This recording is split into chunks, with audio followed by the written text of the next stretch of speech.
Telah terjadi kecelakaan beruntun melibatkan setidaknya 4 mobil di gerbang tol Halim Utama, dari arah Bekasi menuju tol dalam kota, Rabu pagi ini, sekitar pukul 8:04 waktu Indonesia Barat, tanggal 27 Maret tahun 2024.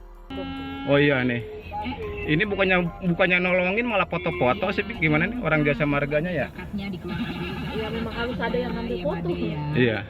Oh, itu baru Oh itu tuh baru keluar tuh, tangannya kayaknya tuh patah tuh.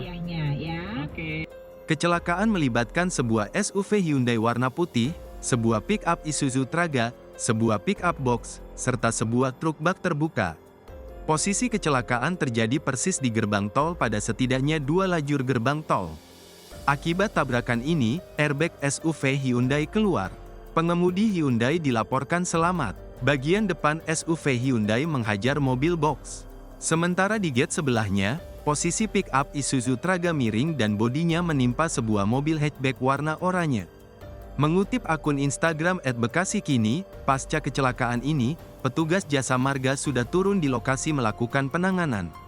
Informasi yang dibagikan PT Jasa Marga melalui akun media sosial Twitter @petjasamarga, pukul 8:55 waktu Indonesia Barat. Ada kendaraan tabrakan beruntun di lajur atau akses masuk gerbang tol Halim. Dalam penanganan petugas, tulis akun tersebut, dikutip, Rabu. Bagi pengguna tol dalam kota, Jasa Marga meminta pengendara berhati-hati karena ada pemberlakukan lajur kontraflow dari arah gerbang tol Halim di lajur kanan.